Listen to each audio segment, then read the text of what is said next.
You're listening to the Future Tech Podcast with Richard Jacobs. Future technologies such as artificial intelligence, stem cells, 3D printing, gene editing, Bitcoin, blockchain, the microbiome, quantum computing, virtual reality, and exploring space are much closer than you might think. In fact, many early versions of these technologies are in play right now, and the companies that are using these technologies are the focus of this podcast. My goal for you, the listener, is to learn from these podcasts. You may very well learn something that may change the course of your life for the better, steer you towards a new career, or give you insight into addressing a thorny medical problem. Remember, this podcast and its content is informational in nature only. No medical, tax, legal, financial, or psychological advice is being given. If you enjoyed the podcast, please listen, subscribe, like, and tell your friends about it. Thank you.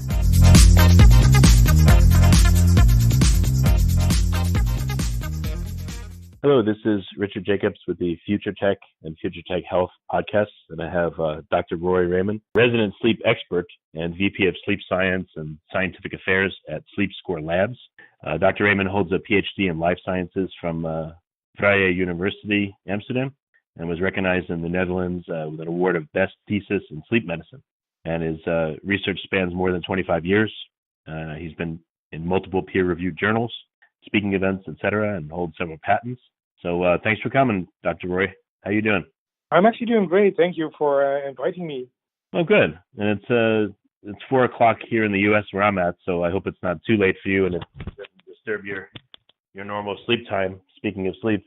Yeah, luckily I'm based now in the U.S. as well, so I'm in the San Diego zone. So for me, it's midday as well.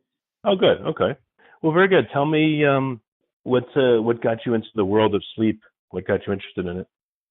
Yes, actually, that goes back quite some time. So I was actually doing what I consider my first PhD, and that was related to finding biological causes for burnout. So when people get burnout, so you know it, they cannot go to work anymore, they are unproductive, and then most of the time what happens, they just stay at home being sick for a while. And I was working on that project, and I was doing a secondary data analysis on a big data set that was already gathered by a colleague. And I had the opinion at that time that the best thing to get well rested and to get back on your feet the next day is sleep. So I was going through that sleep data, or to the data set that my colleague researcher collected, and I found out that there was a lot about heart rate and cortisol and stress hormones, but there was no really data in that data set related to sleep. And that kind of surprised me again. So with the background, like, hey, the body kind of recuperates during the nighttime. And I did a little bit dive into that topic, and what I found out is that it's actually very hard to measure sleep. So most researchers just ask a single question: how was your sleep quality? And that's already a very strange question, because you ask people to rate something that they are actually unconscious about, because we're not conscious about what happens in our sleep. So that's not a very valid measure. And then the true measurement for sleep is a very obtrusive one. So you need to have sensors mounted to your brain and to your face, and that's a kind of a very elaborate way of measuring sleep, but it's the gold standard, because sleep is a brain state. So that got me kind of interested in, like, hey, how can we actually measure sleep in a better way? So not doing the questionnaires, but also not doing that kind of elaborate work with the sensors on your head, which is called polysomnography. And are there technologies available that can bring a better picture? And also, are there any technologies available that actually can give me a picture of what happens every single night? And because that data was also lacking. So that's actually where it all started. So looking at a data set, finding out, hey, we lack some data on, I think, what is the key aspects in solving this scientific quest. And then rolling into like, oh, now I know why this is a niche, because there's nothing much around. So how did this lead to the SleepScore Labs and the SleepScore itself? Yeah, so so I'm now talking about more than 20 years ago. So there has been a long way since then. So, but actually, I came across the technology that SleepScore is using already 10 years ago, and I kind of found out like, wow, that's a really great way of measuring sleep because SleepScore is using a technology that's not connected to your body. And we all know that sleep is also related to comfort. So you need to be comfortable in your bed. Your bedding needs to be soft and it needs to be the right temperature. So um, having a measurement that not involves sensors on your brain or actually sensors worn on your wrist or sensors actually in your bed, that was very appealing to me. So, and that's what SleepScore Labs is now still carrying. It's a measurement that it's on your nightstand and is actually doing a non-contact way of measuring sleep. And it took us 13 years to develop those algorithms because sleep is a brain process. Of course, whatever happens in your brain will also have an effect on other parameters in your body, like breathing and like movement. And it took us 13 years to kind of develop the algorithms that kind of correctly had so get all those features had so from non-brain signals and translate it into sleep. Because that's what our sensor is doing, whether it's the sensor that's in the phone, so which is the SleepScore app that uses sonar technology, or whether it's a hardware device, which is just standing on your nightstand next to your bed. What we do is we send a wave to you, either it's a radio frequency wave or a sound wave that bounce back to us to the device, and then we measure the motion and we measure the full breathing signal. And from that signal, with a lot of data processing, we can derive how you sleep. Okay. So what is it looking at specifically? Is it somehow monitoring your brain waves, or is it just an accelerometer like the Fitbits, or what are the without going into proprietary stuff, what's the ways in which it monitors you? Oh yes, no. So I can elaborate a little bit more on that one. So the sleep stages are of course derived by brainwaves. And sorry, there is actually no way that you can measure brainwaves without contact. So on the skull. So no, we're not measuring your brainwaves, but we're measuring actually the movement of your body and the micro movement of your body, but also the micro movement of the chest cavity. And the great thing in doing so with this radar frequency technology or also with the sonar technology is that you can actually pick up very sensitive those movements, or even micro movements can be collected. And believe it or not, but what you can collect is your breathing signal, so the movement of your chest cavity. You can also have the gross motion of your body and also the micro motion of your body. And if we're lucky, so we don't capture that for the full night, you can even see your heart rate. Because if you look very carefully to a body, of course you see the chest going up and down. And if you really look very carefully, you can even see the heartbeat. But that's really a micro motion. So the heartbeat, you would see what? Because the skin in certain parts of your body pulses a tiny amount? It's mainly what we look at. It's truly pointed at the chest. So because there you can see it most prominent, because that's where your heart is and that's where your lungs are kind of making that the chest cavity go up and down. Oh, interesting. Okay. Well, I mean, in order to do that, though, the person would have to lay on their back. I mean, what if they turn onto their side, or they throw the blanket over them, or are those motions translated through being covered? No, that's the great. So that's the great the great good of this technology. RF just penetrates to and just bounces off your body, and so you're truly measuring the body. So it's and so it's mostly reflecting, of course, where the water content is. So the water content is merely the body. So that's what you're measuring. So it's when you see it the first time, it's kind of amazing whether you use it on the phone or with our SleepScore hardware device called Max. So you're just in front of your telephone, or you're so next to the device, and you're just breathing, and you see that it actually captures your breathing. So no, you don't need to be in a certain position, so to measure it reliable. This may be a silly question, but does our skull block transmission of our brainwaves outside of our head? Is there any way you could, read someone's brainwaves without being right on their scalp? Yeah, so it has been tried many times, but nobody succeeded so far. So it's mainly also because whatever the brain transmits is very low power, and then of course you have the disturbance of the skull as a kind of isolator property. And then again, even if we put a sensor on your brain, So what you kind of try to do is, and that the technology is called EEG, or electroencephalography. So what you actually are doing at that moment is so standing on the Eiffel Tower, so just putting the microphone and trying to catch up the conversations of the people that are on the ground floor at the Eiffel Tower. So that's impossible. So you will get a global picture, but you never get some real great information from those kind of recordings. So that's why you need to have more sensors so on your brain to even be able to tell something about the brain state. But I know it's speculation, but the fact that you can see a micro movement of someone's chest and tell, their heart rate, I wonder if, I don't know, again, it's just speculation, but I wonder if brain waves make the skull vibrate slightly or influence it, influence it somehow and be picked up outside of the head. Yeah, but believe me, but I cannot disclose too much about that, because that is all the work that is going on, I think, in different labs at this moment as well. So all the attempts that have tried to capture it with different kind of sensor technologies that would be reasonable until this moment kind of failed. Maybe if we come back to this Earth, so in 100 years, we have this kind of new technology, but for now, with what we know and how we can sense, it's not possible yet. So, okay, how does this compare to the Fitbit or those other devices?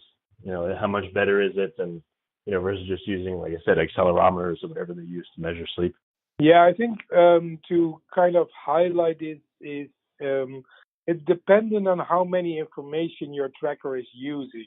And what I try to say is, if you have a tracker that only uses accelerometer, they actually only can tell you something about sleep versus wake. So they cannot say anything about whether you were in light sleep or in REM sleep or in deep sleep.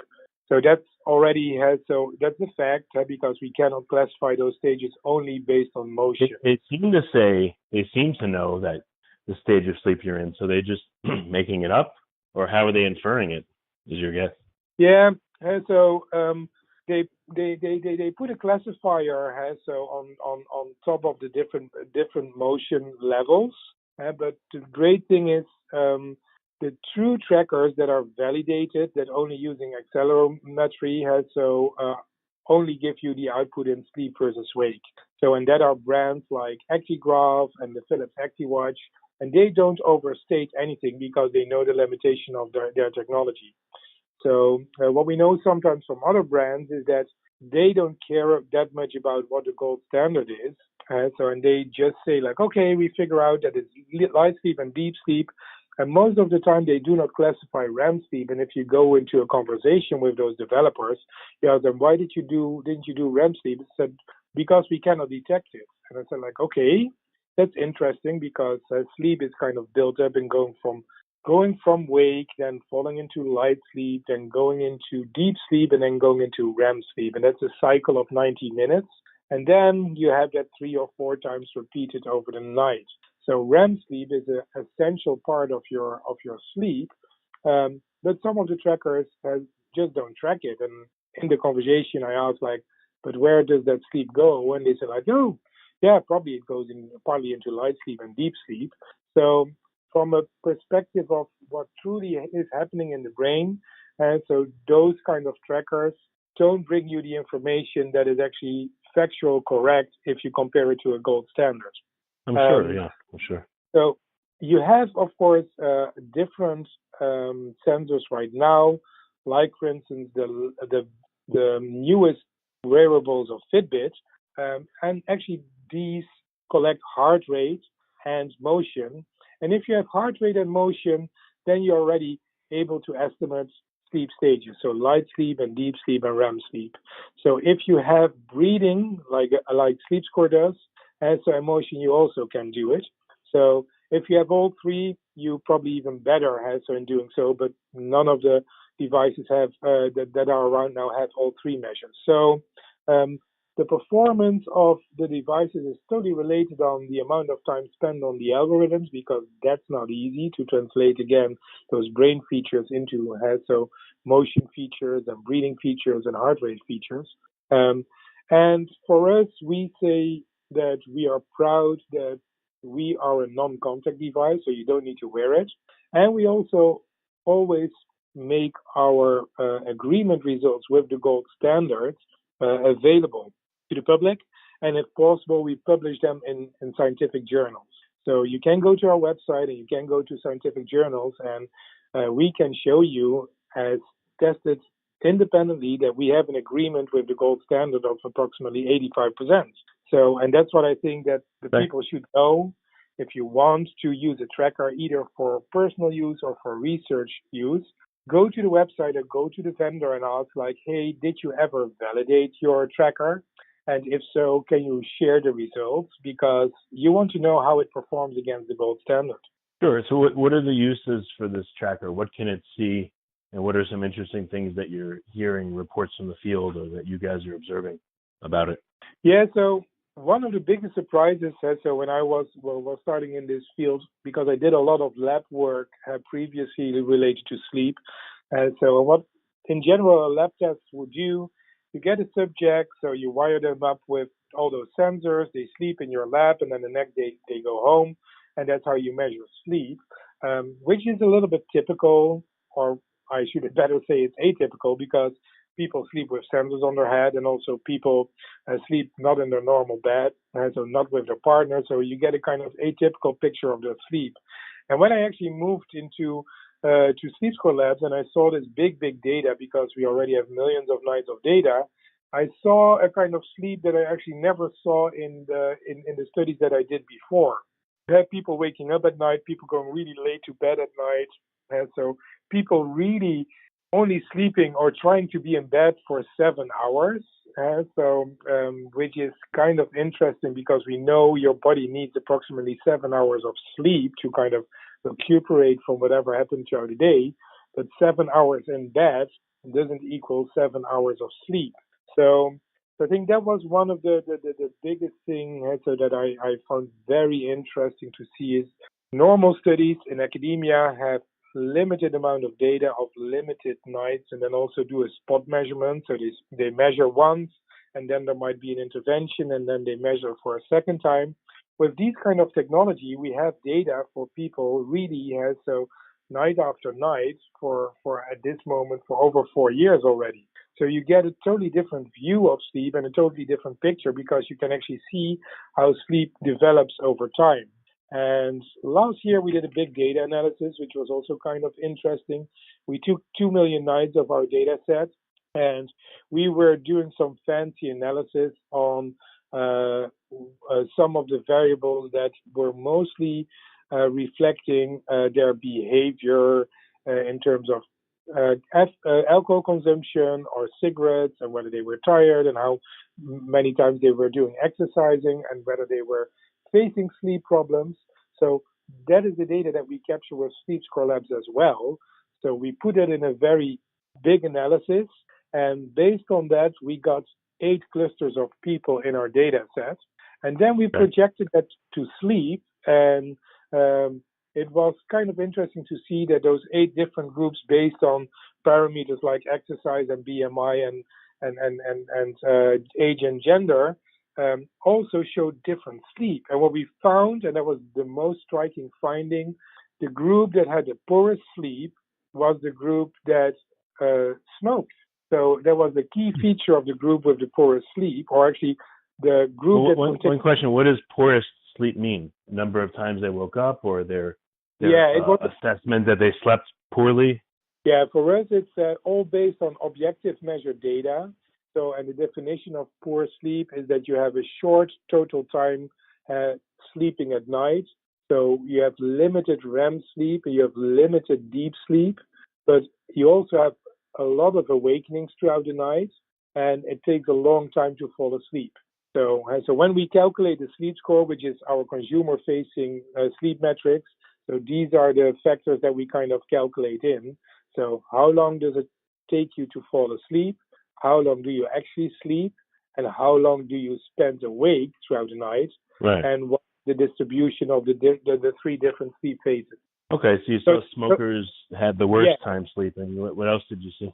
Yeah, so that was kind of striking. So you can kind of say, so you can already think of a kind of behavioral intervention. So if a doctor sees a smoker and it has and the patient also has a poor sleep, you might actually ask them as on a long run, so to kind of see whether they can quit smoking. So that was one of the biggest findings from that study. So we saw actually three clusters so that were healthy, truly mostly reflecting the age. So we had younger people, mid-age people, and older people that all had great sleep, and then we had five clusters that mainly had poorer sleep, and some were related to sleep disorders, and some were related to to other health issues. So, but again, nobody in the field did ever a study on 2 million nights. So, and I think that's also kind of showing where this kind of big data so can lead to. And it was very good to see that actually another group in the Netherlands did the kind of same exercise, but then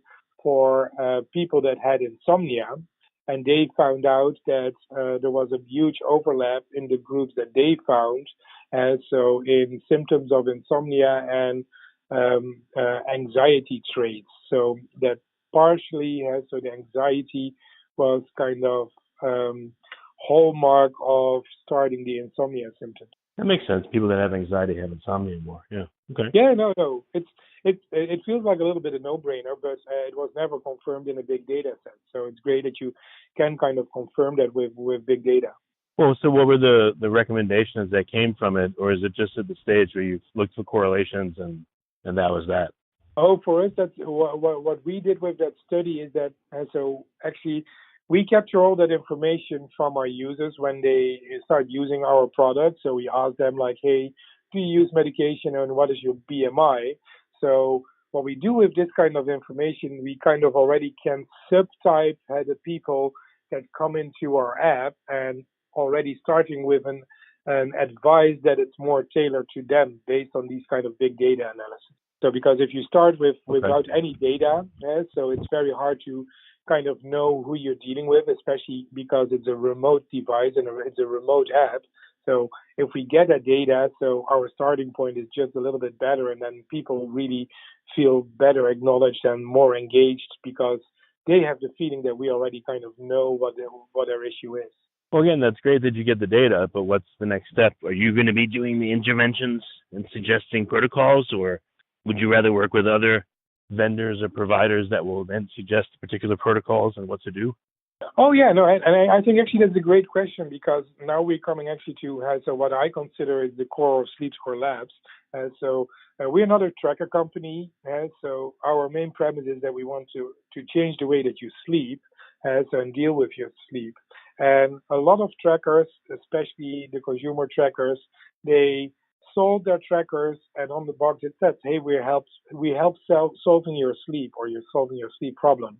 Which is interesting because then you open up the box and you get a sleep tracker, and then you get a sleep number, and that's it. I always compare that with the use of a bathroom scale. So if you want to do weight management, so probably you use a bathroom scale. You stand on your scale every morning or maybe once a week. You look at the number, and it's great because now you have a tool for your weight management. But the great thing is, or actually the odd thing is, but also the very logical thing is, standing on the scale doesn't make you lose weight. And actually that's the same for a sleep tracker. Using a sleep tracker doesn't change your sleep per se. So it is a great management tool so that you can understand what your sleep is and that you know that you need to take action. And that's what we're actually doing. So we're focusing on bringing you the best measurements. That's what we do. That's our product. But actually, we kind of flip the model around. So, and that's what we've been doing in our app. So we have a few tools that really help you in improving your sleep. So one of them is that we know your sleep because we measure. Then we actually can see what is your most suboptimal sleep or what is your most prevalent complaints in the data. And then we can help you with personalized tips and insights on how to improve on that specific part of your sleep. So that's already built in the app, and that's also built in the hardware. So it's not only about tracking your sleep, but also helping you to get a better night. So it's that kind of intervention that we provide in the app. But we also have, for instance, a smart alarm, which makes it easier to wake up and wake up better in your when you're waking up in the morning, because it's better to wake up from a light sleep stage. We also have features that actually give you relaxing music when going to bed, so to help you to fall asleep and to wind down easier. But now we're coming actually to the next really exciting thing that SleepScore is doing, and that we're not only giving those solutions and improvement for sleep in the app, but we actually built last year a full physical, or not physical, a full internet store full of products that might help you sleep. And it's not just like Amazon where you type in sleep and you have a solution, because what you end up with is, if you do that in Amazon, you will see thousands and thousands of products, and you do not know what works for you, and you also do not know so what is actually a valid product with a proven efficacy. So that's what we also want to change. So we have a store. All the products in the store are handpicked, are tested by me with my team before we put it in the store. And the great thing is that the measurement of our app and the measurement of our hardware kind of also can point out to that particular solution if that's helping for you. So for instance, if you snore, we notice it and we point you out to a snore product. But if you do not snore, we never recommend a snore product to you. So it's really tailored to you, and providing that journey from measuring your sleep into improving your sleep.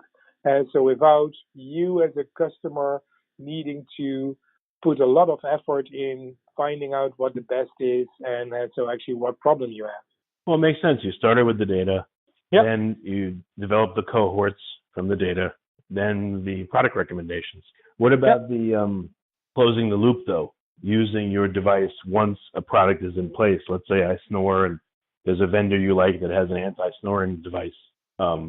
Wouldn't it also make sense for me to use that, and for all my, all the customers of the anti-snore device to use your device to see, okay, how much did it help and how did it help? It's a formal clinical trial, but it's a step in a good direction. Yeah. So what you say is kind of, I always refer to as do-it-yourself research. And so of course we kind of encourage you to use actually again our app to see whether you really improve. And so because that's what you do if you're on a diet as well. And so you step on your weighting scale or your scale every single morning to see whether it works. So that's what we encourage, and also of course we're right now building again that whole data set. And that data that we have in our backend will help us actually to improve in the end, to see like, okay, actually people that had this problem and were using that solution so showed an improvement, while in others it might not have been shown an improvement. And then we can even refine our algorithms so again and again and again. So it's a kind of ongoing activity in closing that loop. And so because you need a lot of data to actually make sure what you are measuring is really related to the intervention. Because you probably know, I probably know, sleep can be affected by a zillion of things. So you can have a poor night because you took a little bit too much of alcohol, or you had a heavy meal, or you had a discussion with your spouse or with your supervisor. So sleep is very multifaceted. So all the things can affect your sleep. So to kind of really find out whether that single thing was kind of affecting your sleep, you need a huge signal to noise ratio. So you need to have a lot of data. Okay, well, very good. So what's the best way for folks to find out more and get into the store with all the products, and maybe to contact the company or you for insights, collaboration, questions, etc.? Yeah, the great thing is everybody can just visit our website, which is www.sleepscore or sleepscorelabs.com. So it both work. So you can always download and start or you can start with downloading the app. It's on the App Store and on, of course, the Android Play. So you can test it. It's for free, and so you need to pay a little bit of premium if you want to have the advice, but the measurement is always for free. So if you're truly interested and want to have the top-notch line of doing a sleep score assessment, then so you can order also the hardware. We sell all the products in our store. They have been curated. They have not been made by us, but by other manufacturers. The great thing is that what I said before, we handpicked them and they went to a full curation process actually before they entered the store. And we have, for some of the products, we have actually an extra seal, which is a validation seal. And that means that we have proven that use of that product really showed a difference in sleep after use of 30 days as measured with objective sleep recordings.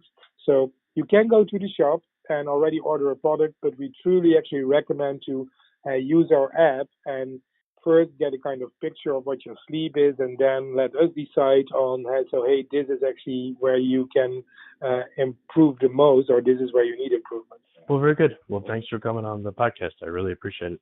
Yeah, thank you so much. So I hope that that you found this information that was good. helpful. So thank you.